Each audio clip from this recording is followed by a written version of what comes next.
Hello guys, welcome to the C hub and my name is C Darshan Ojha. और जो आज हम चैप्टर स्टार्ट करने वाले हैं वो चैप्टर का नाम है इनकम फ्रॉम सैलरी। और ये आपका डायरेक्ट टैक्स का चैप्टर है।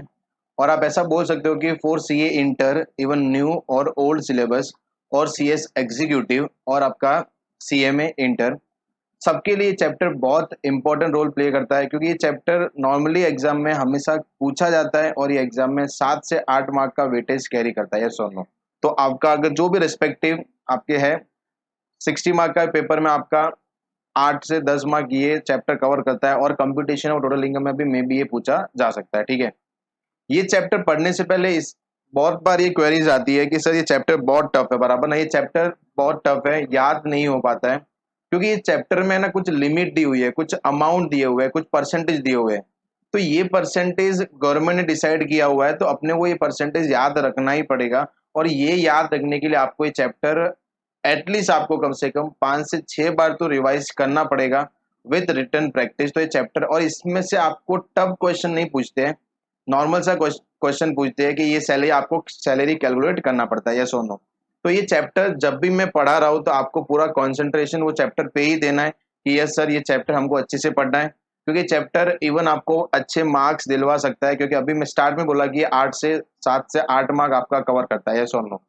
तो स्टार्ट करते हैं। तो जैसे मैंने हाउस प्रॉपर्टी का पार्ट 1 अपलोड किया था, तो वहां पे मैंने बताया था कि हम लोग टोटल इनकम कैसे कंप्यूट करते हैं। तो वहां पे मैंने बोला था कि सर फर्स्ट हमको रेसिडेंशियल स्टेटस चेक करना पड़ता है, फिर इनकम 5 हेड में डिवाइड होता है: salary, house property, business and profession, capital gain और इनकम फ्रॉम अदर सोर्सेज। उसके बाद में हमने क्या पढ़ा था कि सर ये हो गया था। फिर हम जैसे ही वो पांचों इनकम को टोटल करते हैं तो अपने को क्या मिल जाता है, ग्रॉस टोटल इनकम। बट उससे पहले मैं दो प्रोविजन ध्यान में रखता हूँ: clubbing and set of and carry forward of losses, yes और नो। तो उसको जैसे मैं से टोटल कर दूंगा, मेरे को क्या मिल जाता है, ग्रॉस टोटल इनकम, यानी इतना मेरा इनकम हो गया। बट गवर्नमेंट बोलती है कि सर जी ऐसा कीजिए, आपको मैं बोलता हूँ वहां पे आप इन्वेस्ट कर लो, तो आपका उतना इनकम हम कम कर देंगे, और बाकी जो बच जाएगा, यानी मैं ग्रॉस टोटल इनकम में से डिडक्शन लेस कर देता हूं, तो मेरे को क्या मिल जाता है, नेट टोटल इनकम। क्या मिलता है, नेट टोटल इनकम। और मेरे को उसके ऊपर टैक्स भरना पड़ता है, यस और नो। तो उसके अंदर एक मैंने पढ़ाया था कि सर सैलरी हेड करके आपका हेड है, तो आज हम वही हेड स्टार्ट करने वाले, यस और नो। सुनना भी, मैंने बोला हुआ है कि सर हर एक हेड का कोई ना कोई चार्जिंग सेक्शन रहता है।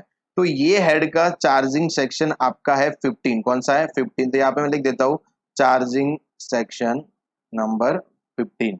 तो यानी 15 में कुछ ऐसा दिया हुआ रहेगा, जो 15 में आप जाओगे तो मालूम पड़ेगा कि हाँ सर ऐसी कोई इनकम रहेगी, तो वो सैलरी हेड में क्या हो जाएगी, टैक्सेबल। क्या हो जाएगी, टैक्सेबल। सुनना भी यहाँ पे।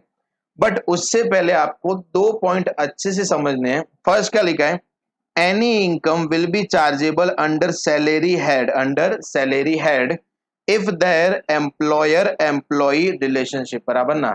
यानी अगर कोई भी पर्सन किसी को पेमेंट कर रहा है, तो उन दोनों के बीच में अगर रिलेशनशिप आपका एम्प्लॉयर और एम्प्लॉय का हुआ, तो जिसको वो इनकम मिल रहा है ना, वो कौन से हेड में टैक्सेबल हो जाएगा, इनकम फ्रॉम सैलरी। तो यहाँ पे से अपने को एक और क्वेश्चन बाहर आता है कि sir what is mean by the employer employee relationship, बराबर ना। सर इसका मतलब क्या होता है, यस सुनना यहाँ पे। अभी यहाँ पे हम समझते हैं कि सर इसको समझने के लिए आपको दो टर्म और अच्छे समझना पड़ेगा। एक होता है contract, contract of service, contract of service. एक होता है contract for service, contract for service. ये दो टर्म अगर अच्छे समझ गया, तो आप कोई भी इनकम सैलरी हेड में टैक्सेबल होगी या नहीं होगी, वो आपको ऑटोमेटिकली मालूम पड़ जाएगा। सुनना भी।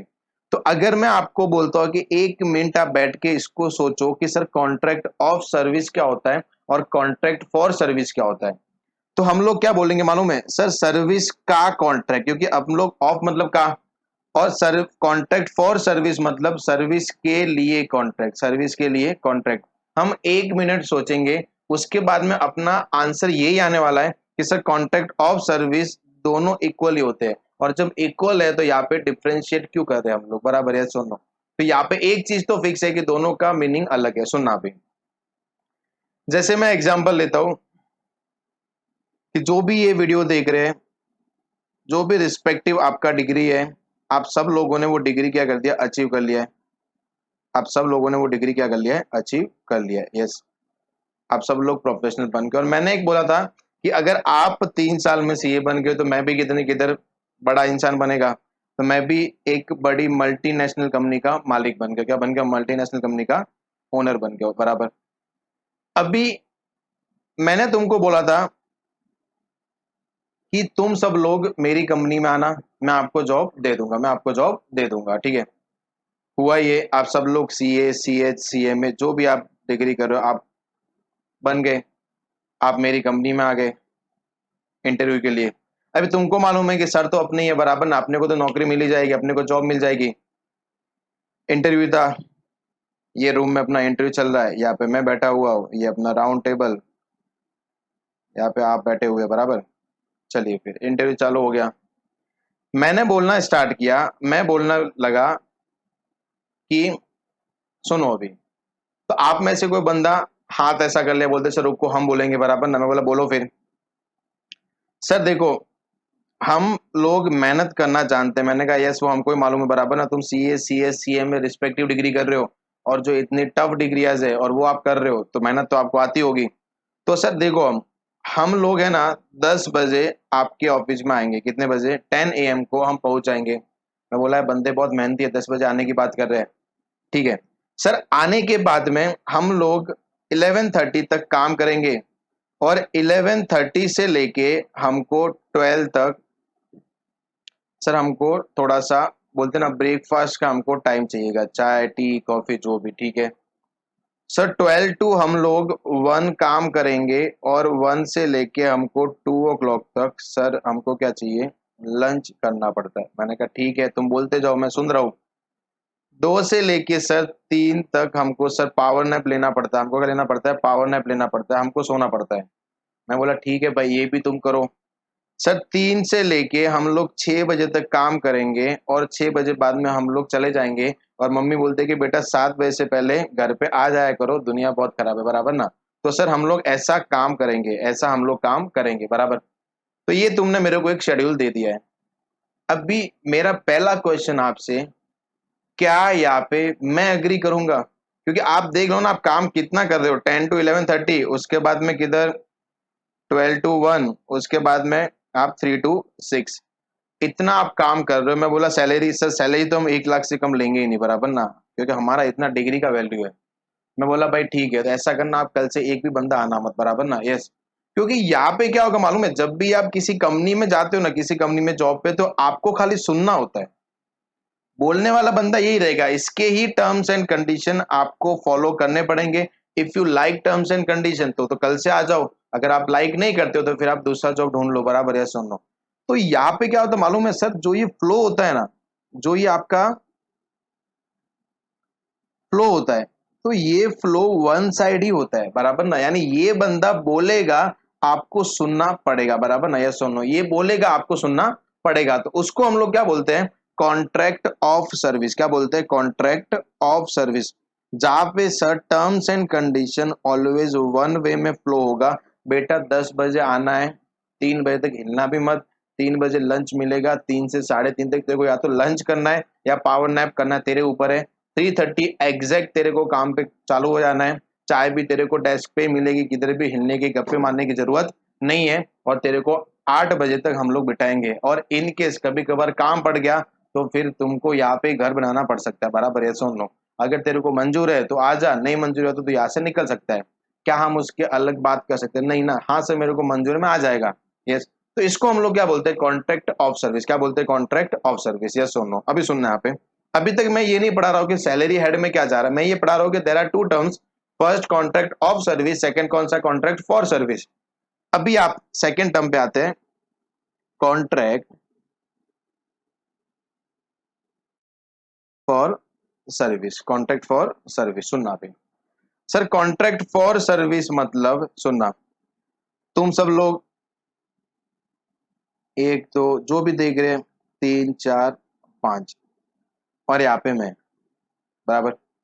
तुम सब लोगों ने क्या किया, हर एक बंदा घर से 10 लाख रुपीज लेके आया। कितना लेके आया, 10 लाख रुपीज। यानी तुम 1 2 3 4 5 6 मल्टीप्लाई बाय 5 कितना हो गया? 50 लाख। कितना हो गया? 50 लाख। बराबर। मैं लेके आया, मैं भी 10 लाख लेके आ गया, और हमने 50 प्लस 10 लाख, टोटल हमने 60 लाख रुपीज बिजनेस में क्या कर दिया? इन्वेस्ट। क्या कर दिया? इन्वेस्ट। बराबर। और हमने स्टार्ट कर दिया पार्टनरशिप फर्म। क्या स्टार्ट कर दिया हमने? Partnership firm. यस। अभी मैं बोलने लगा कि भाई मैं 10 लाख रुपया लेके आया तो मेरे को टोटल प्रॉफिट होगा ना, उसका 80% मांगता है। कितना मांगता है? 80%। बराबर। क्या तुम लोग, क्या ये पब्लिक हाँ बोल देगी यस सर आपके लिए तो हम जी रहे हैं, बराबर ना? आप 80% का 90% भी ले लो, बराबर ना? हमको कोई तकलीफ नहीं है। And answer is no. Answer is no.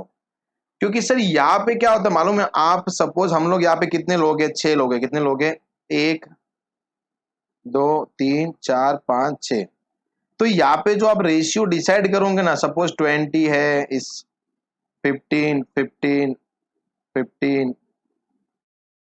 और 20 ऐसा डिसाइड हो गया। ठीक है। तो ये रेशियो होता है ना, ये जो आप रेशियो डिसाइड कर रहे हो, ये रेशियो सब लोग मिलके डिसाइड करेंगे। बराबर। हाँ ठीक है भाई, तू यहाँ पे काम ज्यादा करेगा ना, तो ऐसा कर 20 ले ले। मैं खाली 2 दिन नहीं आएगा, हम 15 ले लेते हैं। बराबर ना? तो ये जो रेशियोज होते हैं ये सब मिलके डिसाइड होते हैं।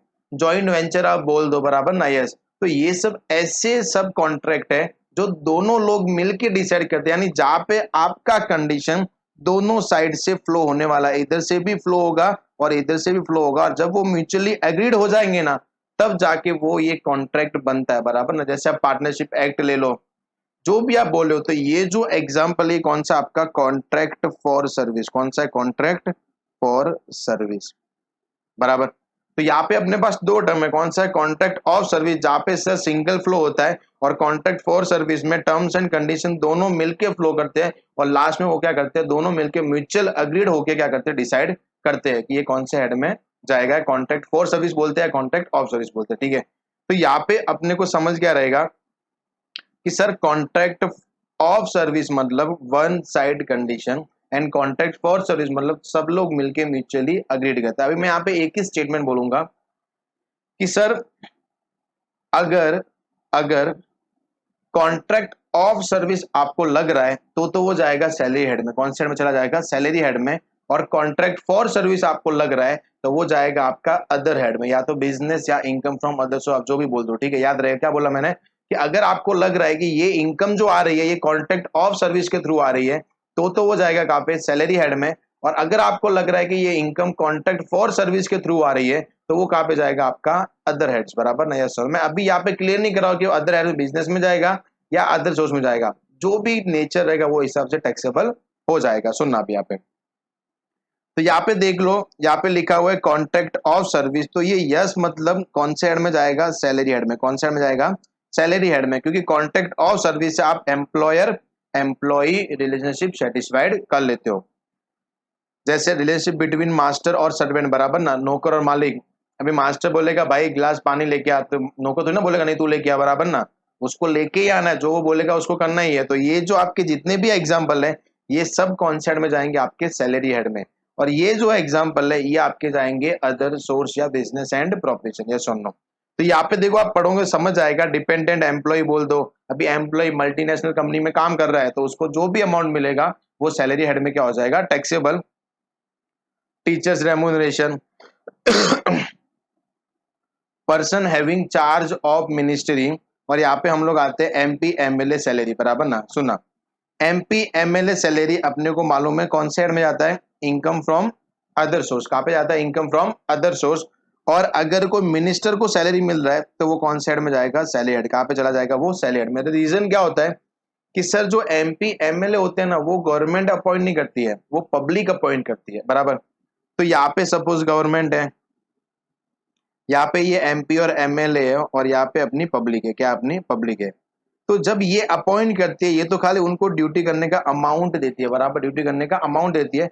तो इनके और इनके बीच में कोई एम्प्लॉयर एम्प्लॉय का रिलेशनशिप नहीं होता है। यस और नो? तो यहाँ पे सर इनका लायबिलिटी अपॉइंट किसने किया? पब्लिक ने। अभी गवर्नमेंट को खुद को मालूम नहीं कि कौन एमपी और एमएलए आने वाला है, क्योंकि वो टोटली कौन डिसाइड करता है? पब्लिक। कौन डिसाइड करता है? पब्लिक। बट जैसे ही कोई गवर्नमेंट बन गई, जैसे बीजेपी गवर्नमेंट बनी ये टाइम पे, तो ये टाइम पे गवर्नमेंट ने क्या किया था, फाइनेंस मिनिस्टर किनको अपॉइंट किया, श्रीमती निर्मला सीतारमन, निर्मला सीतारमन। क्या ये अपॉइंटमेंट पब्लिक ने किया था? एन आंसर इज नो, ये अपॉइंटमेंट पब्लिक ने नहीं किया हुआ है। तो ये अपॉइंटमेंट किसने किया है? गवर्नमेंट ने, और इनका रिस्पॉन्सिबिलिटी है कि ये पूरे दिन वहां पे बैठ के इंडिया के लिए काम करे। तो गवर्नमेंट और इनके बीच में रिलेशनशिप कौन सा हो जाएगा? एम्प्लॉयर एम्प्लॉई रिलेशनशिप, यस और नो। चलिए फिर, तो ये आप एग्जाम्पल देख लोगे तो समझ जाएगा कि हाँ, ये एग्जाम्पल के हिसाब से सैलरी हेड में जाएगा या नहीं जाएगा। ठीक है, सुनना।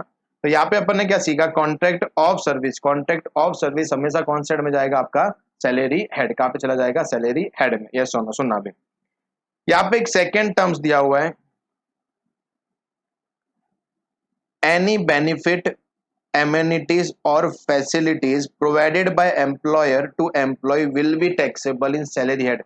मोस्ट इंपॉर्टेंट पॉइंट है। अगर आपको लग रहा है ना कि एम्प्लॉयर ने एम्प्लॉई को ये बेनिफिट दिया, क्या दिया? ये बेनिफिट दिया है, ये फैसिलिटी दिया है, ये एमिनिटीज दिया है, तो जो भी बेनिफिट रहेगा वो सैलरी हेड में क्या हो जाएगा? टैक्सेबल। अगर उसको गवर्नमेंट ने एग्जेम्प्ट किया है तो हम लोग टैक्सेबल नहीं करेंगे, अदरवाइज क्या हो जाएगा? वो टैक्सेबल। क्या हो जाएगा? वो टैक्सेबल। जैसे मैं सिंपल सा एग्जांपल लेता हूं, मैं एक कंपनी के लिए काम कर रहा हूं, अभी वो कंपनी के लिए काम कर रहा हूं, मैं भाड़े पे रहता हूं, बराबर। कंपनी ने क्या बोला कि बेटा तू इतना अच्छा काम करता है, ऐसा कर, हमारे कंपनी के क्वार्टर्स है, बराबर ना, कंपनी की बिल्डिंग्स है, वहां पे तू रहना स्टार्ट कर दे। सर जैसे ही कंपनी मेरे को वहां पे रहने के लिए अलाउ परमिशन दे रही है, तो मेरे लिए वो बेनिफिट है या नहीं है? है ना बेनिफिट मेरे लिए, क्योंकि अगर मैं वहां पे रहूंगा तो मेरे को भाड़ा नहीं देना पड़ेगा। यस। तो कंपनी अल्टीमेटली मेरे को क्या प्रोवाइड कर रही है? बेनिफिट। तो वो बेनिफिट कौन से हेड में चला जाएगा? सैलरी हेड, बराबर। तो पहला मेन रीजन क्या होता है कि sir there should be employer employee relationship. Second कौन सा होता है कि sir any facilities amenities benefits provided by the employer to the employee will be taxable in salary head, बराबर ना। वो टैक्सेबल कहाँ पे हो जाएंगे? सैलरी हेड में। यस और नो। इसके लिए एक मैं क्लासिक सेकंड एग्जांपल देता हूँ, ये वाले पॉइंट के लिए, पॉइंट नंबर बी के लिए। जैसे ये एम्प्लॉयर है, एम्प्लॉयर, और ये बंदा कौन है? एम्प्लॉय है। कौन है? एम्प्लॉय, बराबर।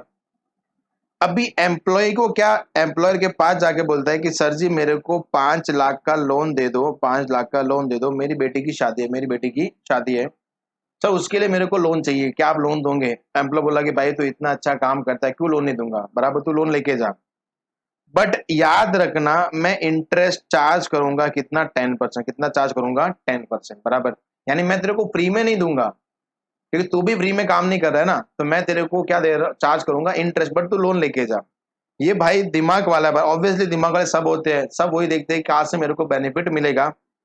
ये बंदा स्टेट बैंक ऑफ इंडिया, कहाँ पे जाता है? स्टेट बैंक ऑफ इंडिया, और वहां पे बोलता है कि sir ji I want loan of ₹5 lakh, बराबर ना, यस और नो, और what is the interest rate? तो वो बोला कि सर जी इंटरेस्ट रेट कितना रहेगा? 8%। कितना रहेगा? 8%, बराबर। अभी एम्प्लॉयर कितने पे दे रहा है? 10% पे।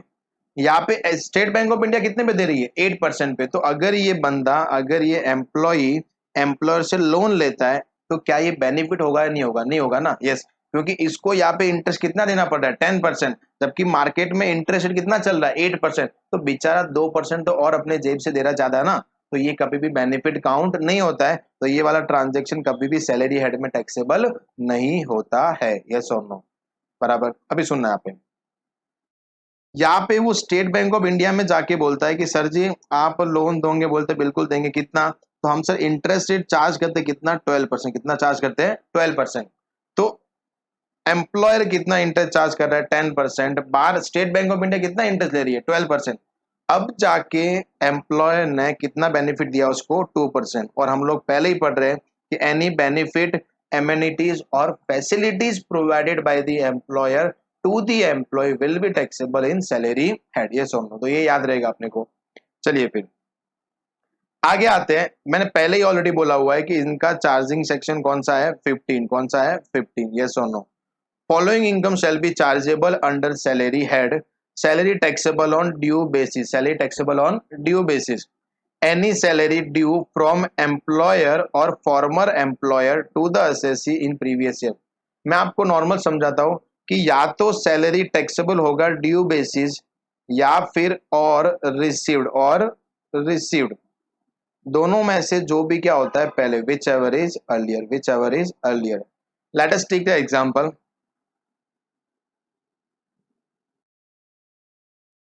अप्रैल 19 से लेके मार्च 20, अप्रैल 19 से लेके मार्च 20 मैंने काम किया है अपना एग्जाम के लिए। प्रीवियस ईयर भी कौन सा है, 1920।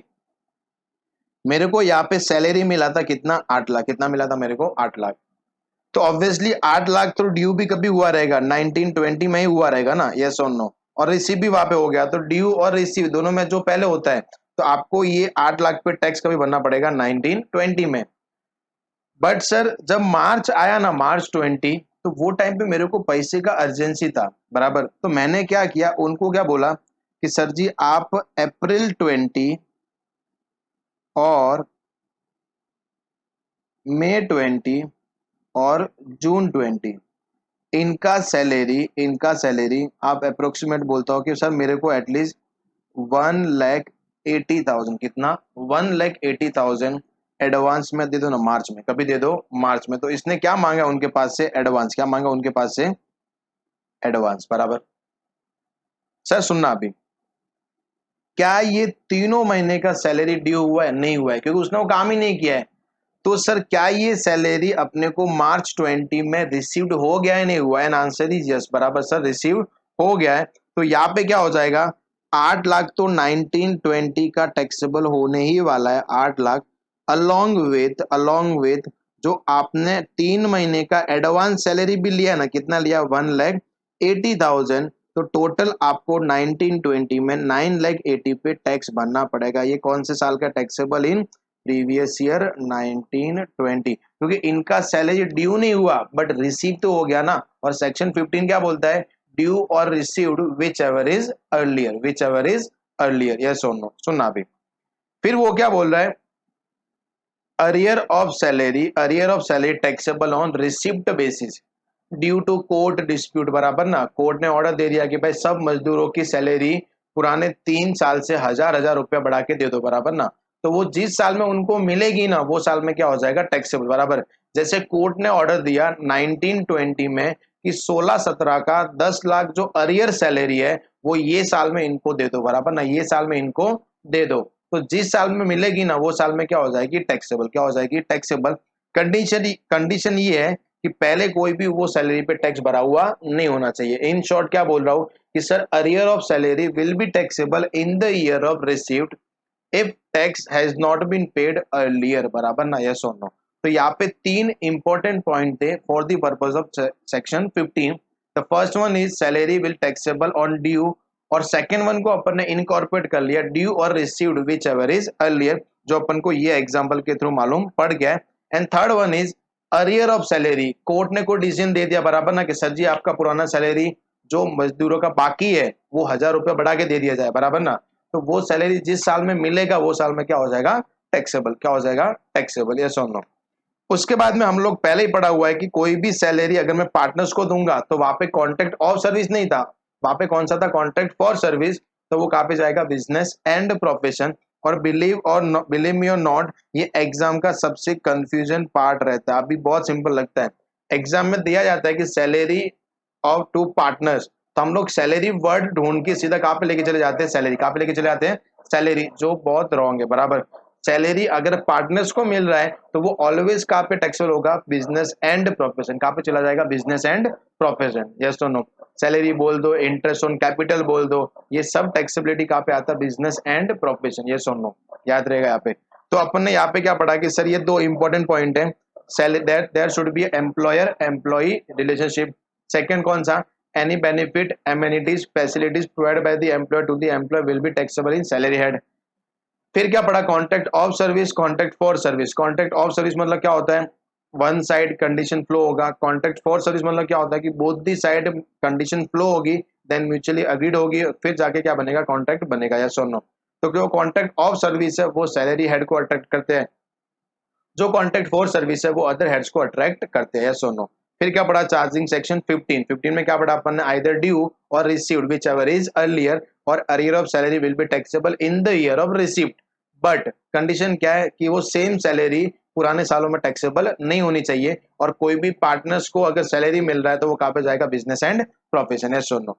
तो फॉर दिस हम लोग आगे बढ़ते हैं, आगे हम लोग पढ़ने वाले हैं। चलिए तो फिर स्टार्ट कर देते हैं सैलरी के कुछ इंपॉर्टेंट टर्म्स। तो जो लास्ट अपन ने पढ़ा था उसमें क्या था कि सर सैलरी क्या होता है, चार्जिंग सेक्शन क्या होता है, आपको क्या दो इंपॉर्टेंट चीजें याद रखनी, ठीक है।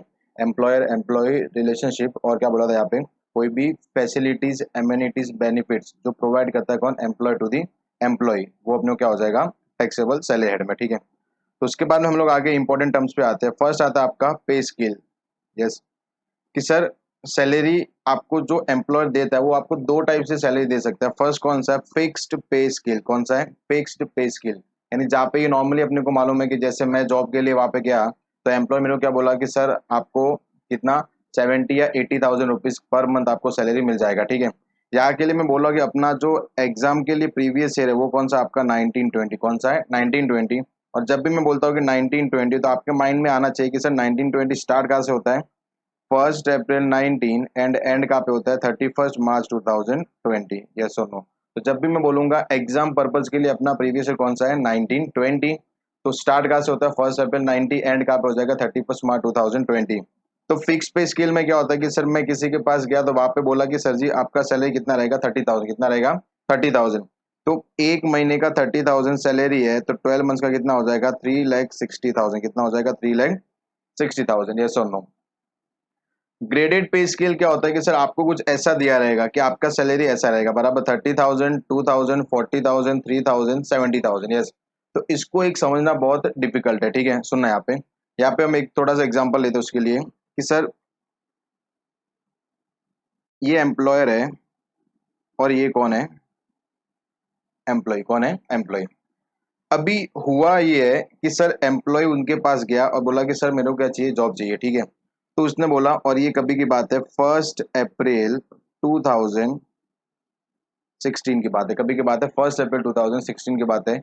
आपको सैलरी हेड में एक और चीज ध्यान रखना पड़ेगा कि जो डेट है वो आपको एकदम अच्छे से ध्यान रखना पड़ेगा, डेट ईयर, इसका कैलकुलेशन आपके माइंड में वही टाइम पे बैठ जाना चाहिए जब आप फर्स्ट टाइम क्वेश्चन क्या कर रहे हो, रीड कर रहे हो, ठीक है। तो इसको अपॉइंटमेंट कभी मिला है, डेट ऑफ अपॉइंटमेंट कभी मिला है 1 अप्रैल 2016। तो वहां पे उन्होंने टर्म्स कुछ ऐसा बताया कि आपका सैलरी कितना रहेगा 30,000, कितना रहेगा 30,000, yes. There after 2,000,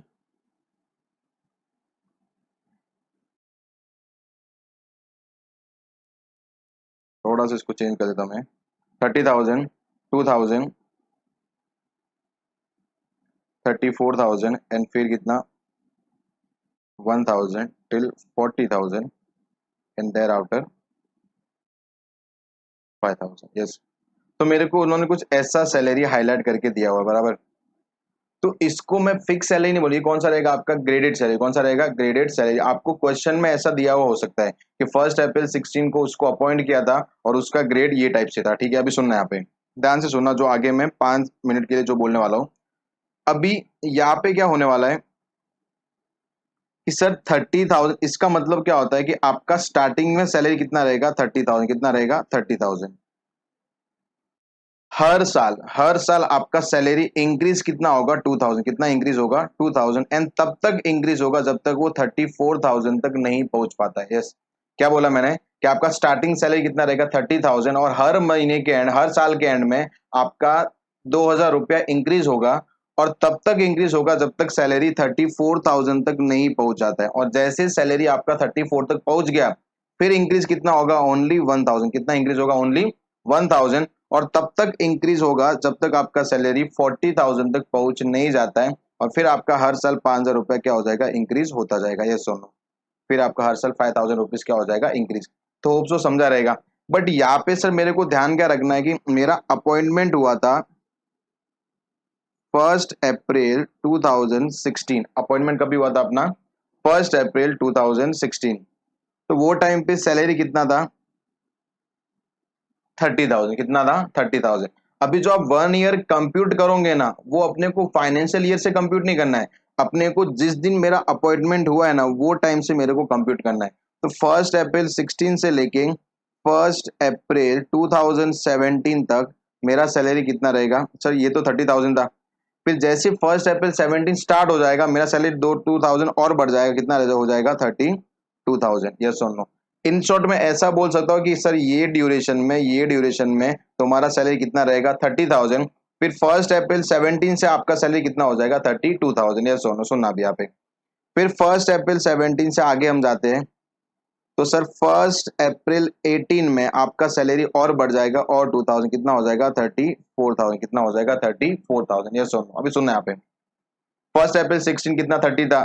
date of appointment से जैसे मेरा एक साल खत्म होगा ना, सपोज यहाँ पे 1 अप्रैल 16 ना होके 1 अगस्त 16 होता, तो हम लोग क्या लेते, 1 अगस्त 16 से लेके 1 अगस्त 17 तक आपका सैलरी कितना होता 30,000, उसके बाद में 32 होता। तो आपको जो 1 ईयर कंप्यूट करना है वो कहाँ से करना है, डेट ऑफ अपॉइंटमेंट। कहाँ से कंप्यूट करना है, डेट ऑफ अपॉइंटमेंट से, यस सुन। अभी सुनना यहाँ पे, जैसे ये हो गया 1 अप्रैल 2019। अभी अपने ग्रेड पे अगर मैं आता हूं तो सर 30 से 30 हर साल 2000 बढ़ेगा। जब तक बढ़ेगा तब तक 34,000 नहीं हो जाता, और अपना कितना 34 हो गया ना फिर कितना बढ़ेगा, ओनली 1000। तो यहाँ पे कितना हो जाएगा 35,000, कितना हो जाएगा 35,000। और यहाँ से फिर मैं आगे जाता हूँ 1 अप्रैल 2020, वहां पे कितना हो जाएगा 1,000 ही बढ़ेगा, कितना 36,000, यस और नो। और यहाँ पे मैं और थोड़ा अगर आगे जाता हूँ तो 1 अप्रैल 2021 कितना हो जाएगा 37,000। पहला क्वेश्चन मेरे माइंड में भी ये आ रहा है, आपके माइंड में भी आ रहा है कि सर क्या ये पूरा ग्रेड मेरे को कैलकुलेट करना पड़ेगा, एन आंसर इज नो, बराबर ना। आपको अपने प्रीवियस ईयर के लिए, जिस ईयर के लिए आप एग्जाम में अपियर हो रहे हो, उसके लिए आपको सैलरी चाहिए, बराबर। तो हम लोग अपियर कौन से ईयर के लिए हो रहे हैं, 1920। किसके लिए हो रहे हैं, 1920। सर 1920 स्टार्ट कहां से होता है, 1 अप्रैल 2019 एंड खत्म कहां पे होता है 31 मार्च 2020, बराबर। तो ये आपका ईयर स्टार्ट और खत्म होता है, ठीक है। तो मेरे को पूरे ग्रेड में यही सैलरी चाहिए। अगर आपका ये सैलरी जहां पे मिल जाएगा वहां पे आपको रुक जाना है, ठीक है। तो मैंने यहाँ पे देखेंगे तो सर 1 अप्रैल 19 से अपना सैलरी कितना स्टार्ट हो रहा था 35,000, कितना हो रहा है 35। तो मैं क्या बोलूंगा कि सर सैलरी कितना स्टार्ट हो रहा है 35,000। और अपना सैलरी वापिस चेंज कभी हो रहा है 1 अप्रैल 2020, और अपने को सैलरी कभी तक का चाहिए 31 मार्च 2020। तो मैं ऐसा बोल सकता हूँ कि सर यहाँ से लेके यहाँ तक थ्रू आउट द ईयर 35,000 ही आपका सैलरी था, यस। तो यहाँ पे मैं सीधा सा बोल दूंगा कि sir 35,000 multiply by 12, multiply by 12। तो अपना आंसर आता है 35,000 मल्टीप्लाई बाय 12, 4,20,000। कितना आ जाएगा 4,20,000, यस और नो, समझाइए। तो यहाँ पे अपने को ये चेक करना है कि सर अपने को जहां से डेट ऑफ अपॉइंटमेंट है वहां से लेके एक साल के बाद में ग्रेड को चेंज करते जाना, ठीक है। तो होप सो आपको ये ग्रेड का एग्जांपल समझा रहेगा, ठीक है। चलिए फिर आगे बढ़ते हैं। Tax free salary. Tax free salary मतलब ऐसा कोई सैलरी जिसपे टैक्स किसने पे कर दिया है, एम्प्लॉयर ने। किसने पे कर दिया है, एम्प्लॉयर ने। अभी सुनना है यहाँ पे, ये आपका आगे के पांचों हेड जो भी अपन हेड पढ़ने वाले हैं उसमें भी अपने को बहुत सारी हेल्प करेगा। सुनना यहाँ पे, ये एग्जैक्ट होता है ऐसा है कि सर एम्प्लॉयर है, जैसे मैं एग्जांपल लेता हूँ टाटा लिमिटेड, टाटा लिमिटेड। या फिर मैं आपके पास अभी एक लेटेस्ट एग्जांपल लेता हूँ जिससे अपने को याद भी हो जाएगा। ये कंपनी है रिलायंस लिमिटेड, जियो वाला। अभी अपने को मालूम रहेगा कि सर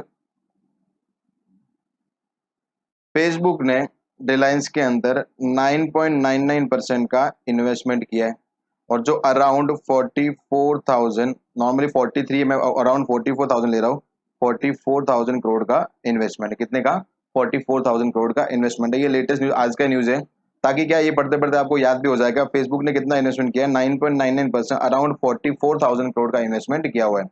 इससे अपने सब्जेक्ट का कोई लेना देना नहीं है, ठीक है। तो यहाँ पे मैं एक बात कर रहा हूँ रिलायंस लिमिटेड की। किसकी बात कर रहा हूँ, रिलायंस लिमिटेड की। तो सर रिलायंस लिमिटेड के यहाँ पे एक एम्प्लॉय है मिस्टर बागा, मिस्टर बागा, बराबर। अभी ये एम्प्लॉय क्या कर रहा है सर, यहाँ पे काम कर रहा है, इसको Reliance limited 1 lakh per month क्या दे रही है, सैलरी। क्या दे रही है, सैलरी, बराबर। अभी इतना फिक्स है कि सर रिलायंस कंपनी बहुत बड़ी कंपनी है, तो इसके पास और बहुत सारे एम्प्लॉय रहेंगे, यानी बहुत सारे लोग रहेंगे। यानी ये ऐसा बंदा है रिलायंस लिमिटेड जो बहुत सारे कंपनियों को, बहुत सारे एम्प्लॉय को सैलरी पे कर रहा है।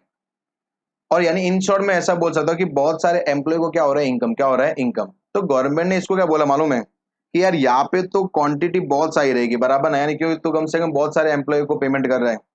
बट इनके पास से मैं टैक्स लेने जाऊंगा ना तो बहुत तकलीफ होने वाला है, एक एक के पास जाना पड़ेगा, एक एक के पास रिपोर्ट मांगना पड़ेगा, ये करना पड़ेगा, वो करना पड़ेगा। तो बेटर क्या मालूम है, जब तू पेमेंट कर रहा है ना वही टाइम पे टैक्स काट दे। हाँ सही समझा आपने, ये तुम्हारा कौन सा कॉन्सेप्ट है, टीडीएस वाला। कौन सा है, टीडीएस वाला। तो जब ये बंदा पेमेंट तो अकेले ही कर रहा है, तो जब तू इसको पेमेंट कर रहा है तो उसको बोला भाई इधर आ, बराबर कितना पेमेंट है, बोलते से 1 लाख पर मंथ, ठीक है चल मैं 10% टीडीएस डिडक्ट कर देता हूँ। टीडीएस के एग्जैक्ट प्रोविजन अपन बाद में पढ़ने वाले हैं, बट मैं यहाँ पे एक रेट ले रहा हूँ कि 10% टीडीएस डिडक्ट कर देता हूँ, और मैं तेरे को टीडीएस डिडक्ट करने के बाद में पेमेंट कर लूंगा, बराबर। तो इससे होने वाला क्या है कि सर कंपनी के पास से ही पूरा पैसा इनकम टैक्स को मिल जाएगा, उनको ये बहुत सारे लोगों के पास जाने की जरूरत नहीं है, इन लोगों के पास जाने की जरूरत नहीं है। यस सोनो, समझाइए। तो यहाँ पे भी यही केस चल रहा है कि सर सपोज इसको 1 लाख पर मंथ अपन क्या दे रहे हैं इसको सैलरी, मल्टीप्लाई बाय 12 महीने का सैलरी कितना हो जाएगा, 12 लाख। कितना हो गया, 12 लाख। सपोज मैं बोल रहा हूँ रेट ऐसा नहीं है, बट मैं बोल रहा हूँ कि 10% टीडीएस का रेट है, टैक्स रेट। तो 10% कितना हो जाएगा, लेस 10% 1,20,000, कितना हो गया 1,20,000। तो इसमें से मैं -12 लाख करता हूँ तो कितना आ जाएगा आपका 10,80,000। कितना आ जाता है 10,80,000, यस और नो। यानी इसको कितना salary in hand bank account में कितना आ जाएगा 10,80,000। और ये 1,20,000 रिलायंस वाला क्या करेगा, गवर्नमेंट को डिपॉजिट कर लेगा, ये लो सर आपका टैक्स आ गया, आपको उसके पास भागने की जरूरत नहीं है। यस और नो। अभी सुनना यहाँ पे, सर रियल में उसको सैलरी कितना मिला है, 12 लाख ही मिला है। कितना मिला है, 12 लाख। बट उसकी सैलरी पे टैक्स किसने पे कर दिया, on behalf of employee tax has been paid by the employer, ठीक है। अभी सुनना यहाँ पे, तो वापिस जो इसको ये अमाउंट मिलेगा ना उस पे टैक्स पे करने की कोई भी जरूरत नहीं है, क्योंकि ऑलरेडी 10,80,000 पे 1,20,000 टैक्स पे कर दिया गया है। तो सुनना यहाँ पे, बट सर क्या ये टैक्सेबल, जब भी मैं सैलरी हेड, इन शॉर्ट जब भी मैं पांचों हेड में कोई भी इनकम लिखूंगा ना, तो अपने को इनकम हमेशा कौन सा लिखना है, ग्रॉस इनकम। कौन सा लिखना है, ग्रॉस इनकम। यस और नो। सर ग्रॉस इनकम कैसे मिलेगा, net income, net income plus TDS, plus TDS. ये हमेशा याद रखना, ये मैं एक ही हेड के लिए बात नहीं कर रहा हूँ, मैं पांचों हेड के लिए बात कर रहा हूँ कि जब भी आप पांचों हेड का कोई भी कंपटीशन करोगे तो आपको ये वाला चीज करना पड़ेगा, ग्रॉस इनकम आपको लिखना पड़ेगा। यस।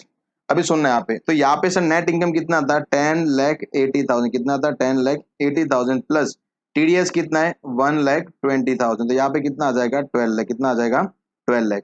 तो जब भी ये सैलरी हेड में लिखेगा ना कितना लिखेगा 12 लाख। हाँ कमाया 12 लाख है, आपके बिहाफ पे टैक्स इसने पे कर लिया, दूसरी कंपनी ने पे कर लिया। यस और नो, समझा। तो होगा क्या कि जब भी मैं 12 लाख पे टैक्स निकालूंगा और सपोज टैक्स कितना आ गया 2 लाख, कितना आ गया 2 लाख। यस। तो वो 2 लाख में से मैं क्या बोलूंगा, सर रिलायंस ने ऑलरेडी कितना पे कर दिया है 1,20,000 पे कर लिया है, तो अभी मेरे को कितना पे करना है, ओनली 80,000। तो जो आपका टैक्स डिडक्ट हुआ ना 1,20,000, वो जब आप टैक्स निकालोगे वो टाइम पे आपके टैक्स में से क्या हो जाएगा, लेस हो जाएगा। बट जब आप इनकम गवर्नमेंट को बताओगे तो आपको यही बताना कि सर जी मैंने कितना कमाया 12 लाख, कितना कमाया मैंने 12 लाख। यस। तो जब भी आप पांचों हेड की बात कर रहा हूं, मैं एक ही हेड की बात नहीं कर रहा हूं, कोई भी इनकम आप किसी भी हेड में लिख रहे हो तो आपको इनकम ऑलवेज कौन सा लिखना पड़ेगा, ग्रॉस इनकम। कौन सा लिखना पड़ेगा, ग्रॉस इनकम। और ग्रॉस इनकम कैसे आता है अपने को, net income plus TDS, net income plus TDS. Yes और नो। तो यहाँ पे ये जो सैलरी है ये टैक्स फ्री है, बट ऑलरेडी इसके ऊपर टैक्स किसने पे कर लिया है, रिलायंस लिमिटेड यानी एम्प्लॉयर ने पे कर लिया है, ठीक है। फिर हम लोग नेक्स्ट आते हैं advance salary. Sir advance salary तो अपने को मालूम है, पहले अपना सेक्शन 15 ही था, वो क्या बोलता है कि अगर आपको एडवांस मिला है तो जिस साल में मिला वो साल में क्या हो जाएगा, टैक्सेबल। एक आता है लोन या advance against salary. Sir income मतलब क्या होता है मालूम है, जो कभी वापस मेरे को देने की जरूरत नहीं होती। जैसे मैं एग्जांपल लेता हूँ कि मैं एक मल्टीनेशनल कंपनी में काम कर रहा हूँ, अभी मल्टीनेशनल कंपनी में मैंने पूरा 1 महीना काम किया और मेरे अकाउंट में आ गया 1,50,000। कितना अमाउंट आ गया 1,50,000। क्या ये वापस मेरे को कंपनी को देना पड़ेगा, एन आंसर इज नो। ये मेरी मेहनत का पैसा है, तो ये मेरे लिए इनकम हो सकता है। बट मैंने एम्प्लॉयर को क्या बोला कि सर जी यार मेरे को 10 लाख रुपए लोन की जरूरत है, क्या आप दे सकते हो। उसने मेरे को 10 लाख रुपया दे दिया लोन, क्या लोन मेरा कभी इनकम काउंट होगा, क्योंकि लोन तो वापस मेरे को रीपे करना पड़ रहा है, लोन तो वापस मेरे को रीपे करना पड़ेगा। तो उन्होंने क्या बोला है कि अगर आपने कोई भी लोन लिया है अगेंस्ट सैलरी, तो वो कभी भी आपकी इनकम में काउंट नहीं होगा, कभी भी आपकी इनकम में काउंट नहीं होगा। याद रहेगा, लिखा हुआ not taxable under salary head. Yes. फिर नेक्स्ट आता है, एक होता है फोरगोइंग ऑफ सैलरी। अगर आपने कोई भी सैलरी ड्यू होने के बाद में क्या कर दिया, फोरगो कर लिया है कि सर मेरे को ये सैलरी नहीं चाहिए, आप ऐसा करो, ये महीने का मेरा सैलरी गरीबों में बांट दो। किसमें बांट दो? गरीबों में बांट दो, बराबर। तो वो सैलरी भले ही आप गरीबों में बांट रहे हो, बट आपके लिए वो सैलरी पे टैक्स भरना ही पड़ेगा। यस और नो? तो फोरगोइंग ऑफ सैलरी क्या बोला है कि once the salary due always taxable, बराबर। यस। तो उन्होंने यही बोला है। बट एक के आपका टर्म आता है सरेंडर ऑफ सैलरी। कौन सा आता है? Surrender of salary. अगर आपने कोई भी सैलरी सेंट्रल गवर्नमेंट को सरेंडर किया, किसको किया आपने? सेंट्रल गवर्नमेंट को सरेंडर किया है, तो वो सैलरी पे आपको टैक्स भरने की जरूरत नहीं है, बराबर। वो क्या हो जाएगा आपके लिए? Exempt salary. क्या हो जाएगा? एग्जेम्प्ट। यस सुनो, तो याद रखना दो है, foregoing of salary always taxable, because जब आपका सैलरी ड्यू हो जाता है तो आपको टैक्स भरना ही पड़ता है। बट हाँ, सैलरी क्या किया आपने? सरेंडर, और सरेंडर भी आपने किसको किया है? Central government. किसको किया है? Central government. तो आपको उसके ऊपर टैक्स भरने की जरूरत नहीं है। फिर नेक्स्ट आते हैं, यहाँ पे एक चीज मैं लिख देता हूं, आप भी साथ में लिख देना इंपॉर्टेंट पॉइंट्स में। इंपॉर्टेंट पॉइंट्स में यहाँ पे point number A B C D, तो अपना पॉइंट नंबर ई आप किधर भी जगह बना के पॉइंट नंबर ई को लिख देना। सुनना, पॉइंट नंबर ई की बात कर रहे हैं। पॉइंट नंबर ई, ई क्या बोलता है कि सर सैलरी तो आप ले रहे हो, पर यहाँ पे दो टाइप की सैलरी हो सकती है। एक होता है salary due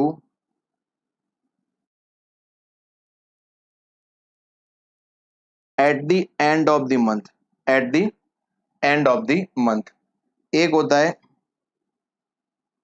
salary due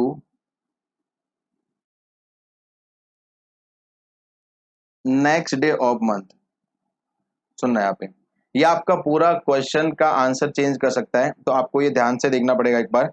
salary due at the end of the month, यानी मैं एग्जांपल लेता हूँ कि अपना प्रीवियस ईयर कौन सा है? 1920। तो सर 1920 में तो स्टार्ट कहाँ से होता है? अप्रैल 19, फिर मई 19, फिर जून 19, फिर जुलाई 19, फिर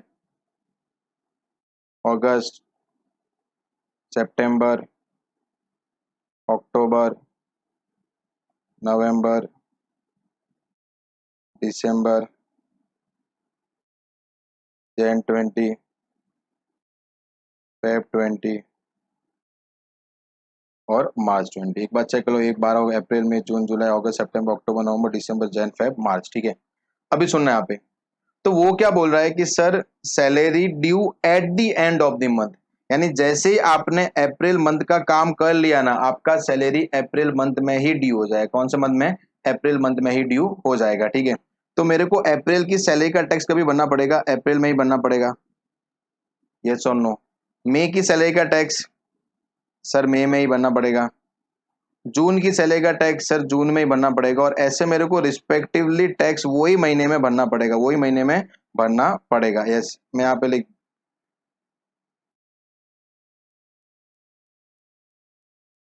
ये यस। तो इन शॉर्ट उन्होंने क्या बोला है कि जब भी आपके क्वेश्चन में कुछ टर्म्स लिखा हुआ है या फिर कोई भी लिखा हुआ नहीं है, तो आपको 1920 में जो सैलरी कैलकुलेट करना पड़ेगा, जो सैलरी इंक्लूड करना पड़ेगा, वो अप्रैल 19 से लेके मार्च 20 तक का करना पड़ेगा। यस और नो? यानी आप जब सैलरी लिखोगे सैलरी हेड में कि मैंने सैलरी कौन से मंथ का अर्न किया, तो आपको अप्रैल 19 से लेके मार्च 20 का सैलरी क्या करना पड़ेगा? इंक्लूड करना पड़ेगा। अभी यहाँ पे कुछ नहीं, क्योंकि वही महीने के एंड में ड्यू हो रहा है, तो अप्रैल का अप्रैल में भरेगा, मई का मई में, जून का जून में, ऐसे में अप्रैल से लेके मार्च का 1920 में भर देगा। अभी यहाँ पे देखना,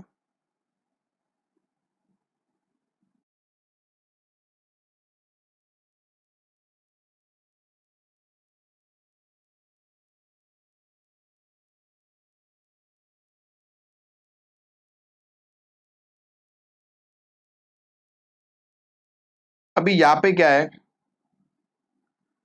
sir? Salary due next day of the month, यानी जो आपने अप्रैल में कमाया ना, वो अप्रैल में ड्यू नहीं होगा, तो यानी आपको अप्रैल की सैलरी का अप्रैल में टैक्स भरने की जरूरत नहीं है, बिकॉज ऑलरेडी सेक्शन 15 क्या बोलता है कि salary always taxable either due basis और receipt basis whichever is earlier. सुनना यहाँ पे, तो अप्रैल का मैं कभी भरेगा सर मई में, तो जो मई में मैं टैक्स भरूंगा वो आपका कौन सा रहेगा, अप्रैल की सैलरी का। कौन सा रहेगा, अप्रैल की सैलरी का, यस। क्योंकि अप्रैल की सैलरी कौन से महीने में ड्यू हो रही है, next day of the month. तो अप्रैल का नेक्स्ट महीना कौन सा आता है, मई, और मई के टाइम पे आपको अप्रैल की सैलरी का टैक्स भरना पड़ेगा। अभी जून के टाइम पे मैं किसका भरूंगा सर, मई 19 का। जुलाई के टाइम पे किसका भरूंगा, जून 19 का।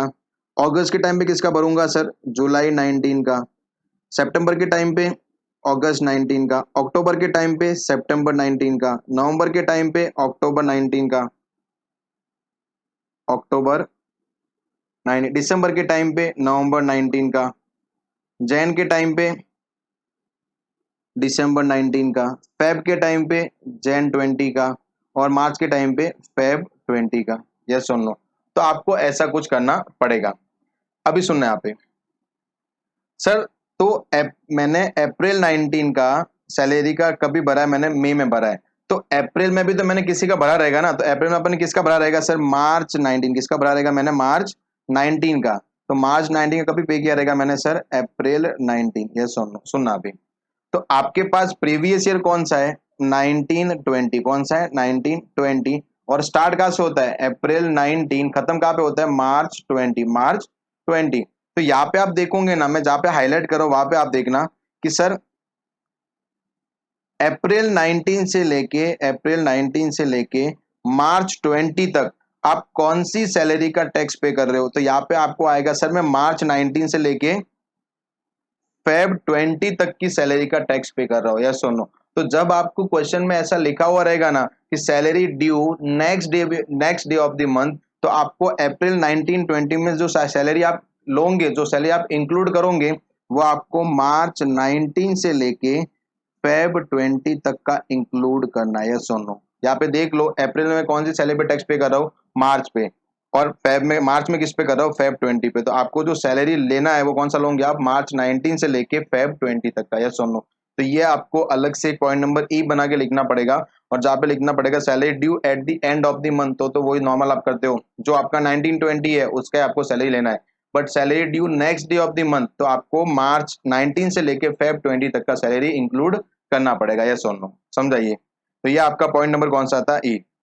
अभी जो हम आगे पढ़ने वाले, ये आपका मोस्ट इंपॉर्टेंट सेक्शन है for the purpose of salary. For the purpose of salary the दो रीजन है, क्योंकि पहला रीजन तो ये कभी ऐसा नहीं हुआ है कि एग्जाम में आया नहीं है, ये साथ में आता ही है। एंड सेकेंड रीजन कि इसके अंदर एक अमेंडमेंट है, तो वो आपको अच्छे से पढ़ना पड़ेगा, यस और नो।